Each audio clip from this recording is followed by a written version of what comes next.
आपको क्या लगता है नैन्सी पेलोसी जो कहा जा रहा है कि अगस्त के पहले हफ्ते में जा सकती हैं वो जाएंगी, या उसको लेकर भी कोई अभी भी इफ बट चल रहा है, या ऐसी परिस्थिति आ सकती है? क्योंकि बाइडेन के बयान से लग रहा है कि असमंजस में अमेरिका भी है।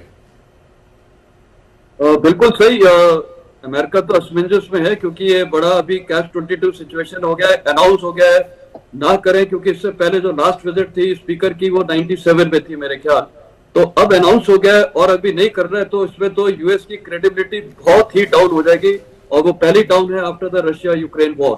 तो अब इसका एक ही तरीका मेरे को दिखता है, ये डिप्लोमेटिकली या कोई डायलॉग के तरीके या कोई थर्ड पार्टी पता नहीं कैसे करेंगे, क्योंकि ये विजिट अगर हो गई तो मैं आपको बता रहा हूँ ये जिस प्रकार चाइना ने अभी बोल दिया है, और यहाँ तक कल का स्टेटमेंट है कि आप फायर से खेलेंगे और आप जलेंगे, आग से खेलेंगे आपको जलना पड़ेगा।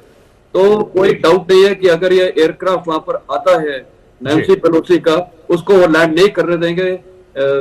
ये जो चाइनीज फाइटर जेट्स उसको मेरे ख्याल पूरा डोमिनेट करके लैंड ही नहीं करने देंगे। नहीं फिर तो ये गौरव बड़ी असहज वाली स्थिति होगी और बड़ी जिसके कहते हैं थू होना अमेरिका की, वैसी वाली स्थिति होगी अगर ये बात जो सर कह रहे हैं हो जाए तो। देखिए, उसमें चीन भी नहीं चाहता कि अमेरिका के साथ युद्ध हो, क्योंकि चीन गीदड़ भभकी बहुत देता है, और मुझसे ज्यादा जनरल मेस्टन इस बात को जानते हैं कि चीन युद्ध लड़ने की स्थिति में नहीं है। चीन अभी अपने आप को उस स्तर पर लाने का प्रयास कर रहा है कि वो अमेरिका से लोहा ले सके, और इसके लिए उसको कम से कम 10 से 15 वर्ष और तैयारी करने की आवश्यकता है कि वो अमेरिका से चुनौती के साथ ये चुनौती देखिए गौरव, मैं आपकी बात को काटना नहीं चाहता, लेकिन यूनिवर्सिटी ऑफ लंदन के एसओएस हैं जो चाइना इंस्टीट्यूट के डायरेक्टर हैं प्रोफेसर स्टीव तोंग, उनका भी ये कहना है कि 2030 के बाद या 35 के आसपास, 2030 से 35 के बीच में शी जिनपिंग के दिमाग में है कि वो ताइवान पर कब्जा करेंगे ताकत के बलबूते। अभी अपने हथियारों को बदल रहे हैं, सारे हथियारों को एक नए सिरे से लाएंगे नई ताकत के साथ, फिर इतने पावरफुल कि कोई भी देशों से टक्कर ले ले। तो यानी अभी से 10 से 15 साल उनको और तैयारी करनी है। तो अब अगर नैन्सी पेलोसी असल में अपना मन बनाती हैं कि वो जाएंगी, अमेरिका के राष्ट्रपति उन्हें रोक नहीं सकते। अगर उन्होंने मन बनाया वो जाएंगी तो वो जरूर जाएंगी, और ऐसी परिस्थिति में अमेरिका की नौसेना और वायुसेना उनकी सुरक्षा के लिए ताइवान स्ट्रेट के आसपास तैनात होंगे। अमेरिका के पास जंगी बेड़े हैं, अमेरिका एक एक्सपीडिशनरी फोर्स है, उसके पास 11 aircraft carrier groups, battle groups हैं, और दुनिया के किसी भी छोर में वो काम कर सकते हैं। न्यूक्लियर पावर्ड एयरक्राफ्ट कैरियर्स है। मैं उन 2 एयरक्राफ्ट कैरियर्स पे ऑपरेशंस के समय रहकर आया हूं, मैंने उनके ऑपरेशंस कवर किए हैं, तो मैं जानता हूं अगर अमेरिका चाहे तो वो किसी भी परिस्थिति में चीन की गीदड़ भभकी का जवाब दे सकता है। लेकिन अगर वो ऐसा करता है, अमेरिका निरंतर तो वहां ताइवान स्ट्रेट में रह नहीं सकता, ऐसी परिस्थिति में अमेरिका के लौटने के बाद क्या होगा? और ये अमेरिका में जो स्ट्रेटेजिक कम्युनिटी है उसका सबसे बड़ा आकलन है कि एक बार अमेरिका के जहाज वहां से लौट आए तो क्या उसके बाद चीन हमला कर देगा, और क्या ताइवान और चीन के बीच उस समय युद्ध हो जाएगा अगले 5 से 10 वर्षों में। यह सबसे बड़ी चुनौती है, क्योंकि शी जिनपिंग भी ये कह चुके हैं कि reunification of China is an idea that can not wait indefinitely. यानी उन्होंने इतने वर्ष इंतजार कर लिया, वो निरंतर हमेशा इंतजार नहीं करेंगे, उसका समय आ गया है। लेकिन 2 चीजें हैं जो दुनिया को जानने की आवश्यकता है।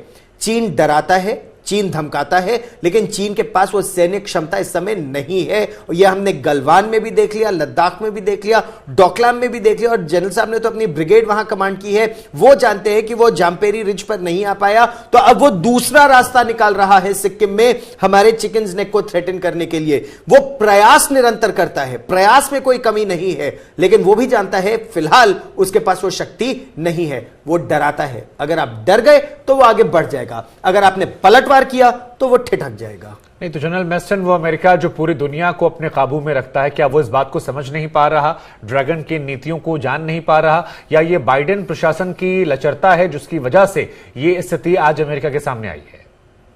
देखिए, ये स्थिति एक्चुअली आनी नहीं चाहिए थी, क्योंकि अभी ये बहुत ही ऐसी सिचुएशन आ गई है स्ट्रेटेजिक के तौर पे। अगर जैसे अभी गौरव ने भी बताया, चीन तो अभी तक बोलता ही है और कम एक्शन करता है, लेकिन अब जो इसने इतना स्ट्रॉन्ग स्टेटमेंट प्रेसिडेंट बाइडेन को भी कल बोल दिया है, you will play with fire and you will get burn. अगर उसने कुछ नहीं किया और ये विजिट थ्रू हो जाती है तो टोटल लॉस ऑफ फेस है चाइना का, उनको वर्ल्ड में कोई सीरियस लेगा ही नहीं। फिर तो ये पूरे साउथ ईस्ट एशिया में इंडो पैसिफिक में भारत के लिए बहुत अच्छी चीज है, क्योंकि सबका मोराल बहुत अच्छा होगा और क्वाड मेरे को लगता है कि और अच्छा रहेगा। तो उनके लिए स्ट्रेटेजिक लॉस ऑफ फेस हो सकता है, जो चीन इस समय नहीं चाहेगा। और अमेरिका के लिए भी अगर ये विजिट थ्रू एंड थ्रू होती है, आई एग्री विद गौरव कि वहाँ पूरा यूएस का सपोर्ट है, पूरा इनका फ्लीट है, एयरक्राफ्ट से सब है। लेकिन मेरे को लगता है शायद चाइना इस टाइम फायर तो नहीं करेगा, लेकिन वहाँ फाइटर एयरक्राफ्ट की डोमिनेशन दोनों तरफ चलेगी। अब सवाल उठता है वो एयरक्राफ्ट को लैंड करने देंगे कि नहीं, क्योंकि देखिए अमेरिका भी वन चाइना पॉलिसी को मानता है। सवाल ये उठता है कि गवर्नेंस का, एक बोलता है केएमटी है तो दूसरा बोलता है वो कम्युनिस्ट पार्टी ऑफ चाइना है, वो डिस्प्यूट उस पे गवर्नेंस पे। लेकिन वन चाइना पॉलिसी के ऊपर तो कोई डिस्प्यूट है ही नहीं। तो मेरे को लगता है ये डिप्लोमेटिकली रिजॉल्व होगा। लेकिन अगर अमेरिका ने ये सब जानते हुए भी ये एक मिशन को पूरा करने की कोशिश की, तो इसके फॉलोअप्स क्या हैं? काफी फॉलोअप्स हो सकते हैं, जिसको आज वर्णन करना मुश्किल है, क्योंकि कई बार ऑन ग्राउंड वो वहाँ लोकल कमांडर्स क्या करते हैं, जैसे मैंने नथुला में भी देखा था, और जब मैं चाइना बॉर्डर देखता था मिलिट्री ऑपरेशंस डायरेक्टरेट में, कई बार ऑन ग्राउंड वो सोल्जर या वो टैक्टिकल ऑपरेशन को किस लेवल पे ले जाएगा, वो बाद में बहुत बड़ा स्ट्रेटेजिक इश्यू बन जाता है। तो ये अब पता नहीं कैसे होगा। तो इसीलिए मेरे को लगता है डिप्लोमेसी और डायलॉग के थ्रू ये शायद रिजॉल्व हो जाए, या एक सबसे बढ़िया है कि okay the visit has been postponed indefinitely, मेरे ख्याल एक वो भी हो सकता है। तो ऑल ऑप्शंस आर ओपन। ठीक है गौरव, क्या ये इसका एक पहलू ये भी हो सकता है कि अपनी ऑडियंस को भी मैसेजिंग देने के लिए हो, क्योंकि हम सभी लगातार बात करते हैं कि कैसे शी जिनपिंग एक बार फिर से राष्ट्रपति बनना चाहते हैं, अंतर विरोधाभास बहुत है, और ऐसे मामलों में अगर आप अमेरिका को एक हार्डलाइन दिखाते हैं तो जिनपिंग की शख्सियत से ताकतवर और बेहतर होती है, जिसका फायदा उन्हें इंटरनल पॉलिटिक्स से मिल जाएगा।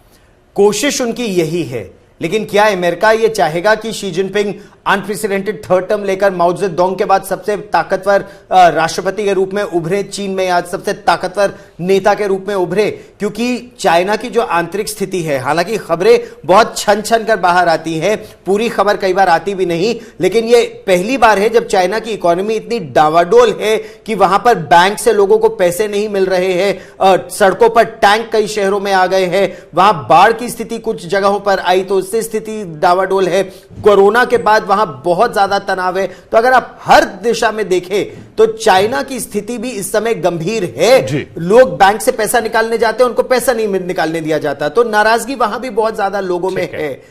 अब इसमें वो अपना कड़ा रुख अपना पाएंगे? अगर अमेरिका ने फिर भी बोला कि नहीं नांसी पेलोसी जाती हैं, तब क्या होगा? ठीक है, गैम्बल है, देखना इस बैटल ऑफ विट्स में कौन अपनी नर्व्स को स्ट्रांग रख पाता है। बिल्कुल।